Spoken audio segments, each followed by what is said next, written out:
નાનો હતો તઈ મને શરદી થતી તઈ તો મને કેવી હસવા ખવડાવું અજમા હળદર અને મીઠાનો ફાફડો ગરમ પાણી સાથે અને ખવડાવું આગળ જો તે આજે ટ્યુશનમાં ડબ્બા પાર્ટી છે તો શું બનાવી દઉં છું નિત્યમ તને હું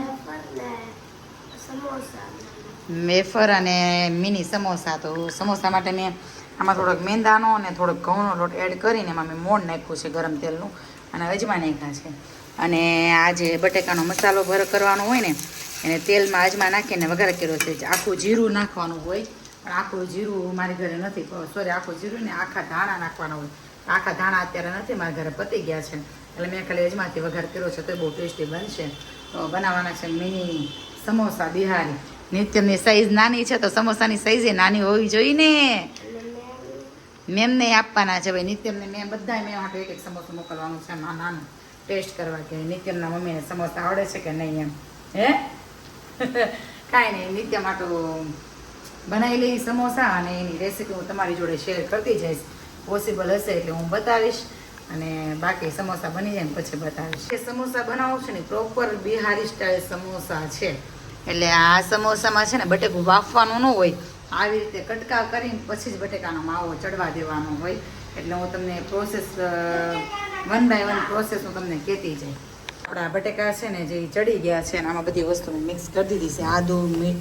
આદુ મરચી લસણ સેજ એવી ચટણી હળદર અને લીંબુ ખાંડ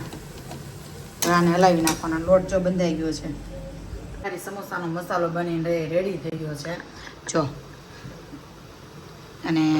આવો જ મસાલો હોય બિહારી સમોસાનો હવે બધા અલગ અલગ રીતે બનાવે પણ હું જો પ્રોપર બિહારી સ્ટાઇલ આ છે મારા ભાભી એક છે ને એણે મને આવી રીતે શીખવાડ્યું હતું એ પ્રોપર બિહારથી બિલોંગ કરે છે મતલબ એટલે ભાઈ પ્રોપર આ એની સ્ટાઇલના સમોસા છે તે લાંબુ વણીને પછી વચ્ચેથી બે પાર્ટ કરી નાખવાના હવે અત્યારે એટલો બધો ટાઈમ નથી કે હું તમને પ્રોપર બતાવી શકું પણ તમને જો આ રેસીપી પ્રોપર જોતી હોય ને તો તમે મેસેજ કરજો બહુ બધા ડીએમ થશે ને તો હું છે ને રેસીપી પાસે શેર કરીશ અમારા નિત્યમભાઈના સમોસા બનીને તૈયાર થઈ ગયા જઈ ડાન્સ કરે જો અને આ રહ્યા સમોસા જો કે હવારે ખબર બોલવાનો વેતો નહોતો હાલે જો ભાઈ સમોસા બનીને તૈયાર થઈ ગયા છે ગરમ છે ને તો ઠરવા મૂકે છે થોડીક વાર અને હમણાં પેક કરીને મોકલી દઈએ ગપ્પા મારતા મારતા બે પોગી ગયા સાગર હાલો આવું જ તારે તો તું બેસી જા ગાડીમાં ચાલ ક્યાં ગયા બે હાયરા વાગ્યું તને વાગ્યું હાથે વાગ્યું ને મને એવું કેમ લાગ્યું ભટકાણો તું અહીંયા એમ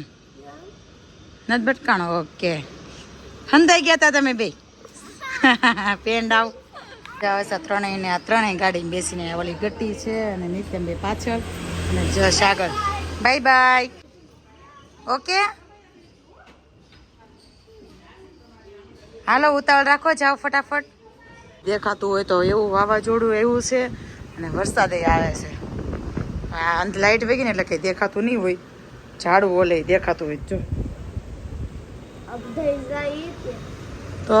એવું જોરદાર એવું છે ને પવન જો દેખાતું હોય જો એટલો પવન છે મેં છે ને દરવાજો લાઇટ વેગી ને ગાડી બતા તમને કેટલું પવન છે ને નીચે નોરતા છે ને અહીંયા સ્ક્રીન ગોઠવી છે હમણાં ચૈત્ર નવરાત્રી ચાલુ થઈ તો સ્ક્રીન ગોઠવી છે કોઈ 5મા 6મા જે લોકો રહે છે ને એ લોકોનો ખર્ચો છે અને બીજું એ કે આજે વાવાઝોડું એવું ને ઘડી કાંટું એવું આમ જો એને મારા વાડાની હાલત બગાડીને કે આમ જો પૂથલ પૂથલ કરી નાખ્યું બધું એમ જો તો ખરા અમે બેનર પડી ગયા એવું જોરદાર પવન હતો તમે વાત કરો ઘડીક તો એમ થાય કે બારી હમણાં તૂટી નીચે પડી જશે કાચ એમ બહુ પવન હતો અને હવે હું જાઉં છું નીચે હું બતાવું તમને નીચે જાઉં છું આ ચૈત્ર નવરાત્રિ નિમિત્તે જે આયોજન કર્યું છે એ કેવું છે એ તમને પણ બતાવું અને એમાં નિત્યમભાઈ અને હિતેશ ક્યારના જતા રહ્યા છે નીચે ચાલો ભાઈ જઈએ નીચે જોઈએ કેવું આયોજન ગોઠવું છે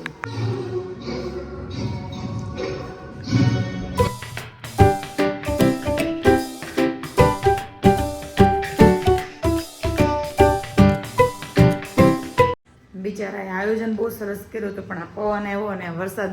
વરસાદના છાંટા આવ્યા ને તો લોકો બધા વયા ગયા એટલે અમે લોકો આવતા રહ્યા. બહુ પવન હતો પણ માંડ નિત્યમની તબિયત સારી થઈ છે. પાછું આ પવનનું વહમો પડ્યા, બહુ ઠંડો પવન છે. તો ભાઈ અમે આવતા રહ્યા ઉપર. જો આ રહ્યા અમારા નિત્યમભાઈ. સોક્સ કેમ પહેર્યા છે કાનું? કાકરા નો ઘૂસે એટલે હે ને, એટલે પહેરા સોક્સ. તને મજા આવી માતાજીના ઓલા વિડીયો જોવાની? બહુ મજા આવી ને? પણ ઓલું બોલતા તો કેમ? ગુડ નાઇટ, જય શ્રી કૃષ્ણ. 2 કલાક નેક્સ્ટ વ્લોગમાં. Bye bye.